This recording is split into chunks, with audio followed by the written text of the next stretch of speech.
I'm going to share a story very briefly because, David, of all the people that had to deal with Jimmy, I think you came into the conversation in the most genuine way possible. You came to it from a factual perspective. You came to it from a strategic perspective, not this, let's mudsling back and forth and say that my side's right and the other side is wrong. Like, I can't even with, the whole, Jimmy versus Sam Cedar nonsense.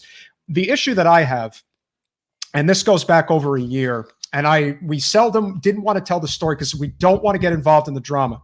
But this is essential to one of the things that became very difficult for us because we were ghosted in many ways in our campaign against Wasserman Schultz because there were dishonest actors on the left who were working against Jen, who were basically perceiving her to be something that she wasn't. I was called an agent of Debbie Wasserman Schultz, for goodness sake.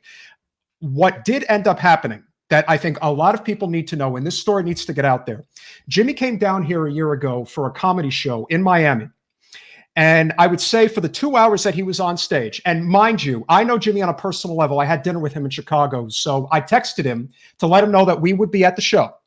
So we were at the show for 2 hours. And for an hour of the show, he proceeds to talk about nothing but Debbie Wasserman Schultz.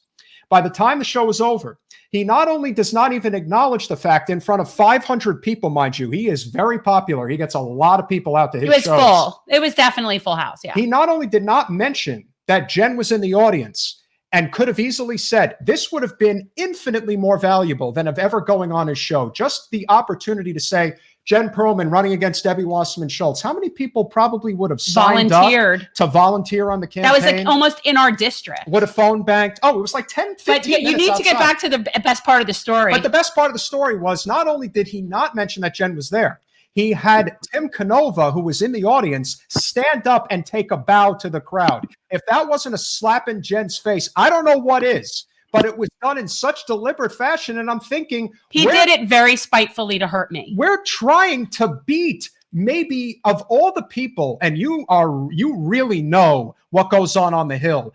Are there really that many worse representatives in all of Congress, not just the Democratic Party, than Debbie Wasserman Schultz? Wouldn't you think it would make sense to, even if you're not a big fan? I mean, but just somebody who's willing to curse out AOC as a sellout who's been there for 2 years for not jumping onto this strategy. And yet this is the same person who ghosted the person running against the person who he made his whole show about bashing. And not only that, but even to this day, I mean, a lot of people who know Canova now, he was actually going around saying very negative things about us, about Jen. And of course, he came out in support of Trump. He was even at one of the Stop the Steal rallies here in Broward. And I'm just thinking, Jimmy has never even acknowledged that he was wrong about this. And that he's still friends with him. That doesn't mean anything. See, that's the part.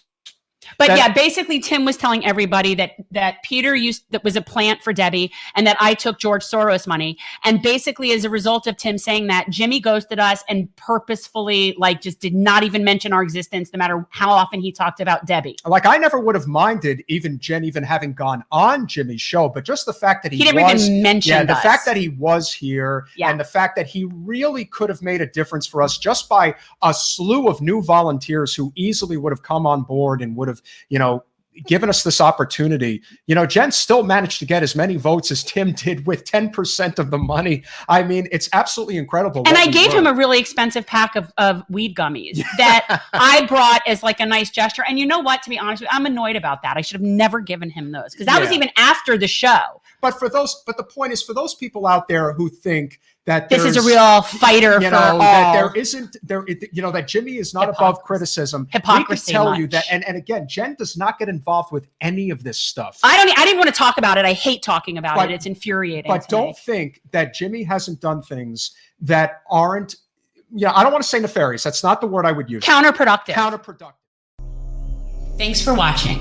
If you want to support our mission to transform politics into service, please like this video, subscribe, follow us on social media, and consider joining our Patreon, where you'll get early access to our interviews as well as other exclusive content. Links are in the description. Peace out.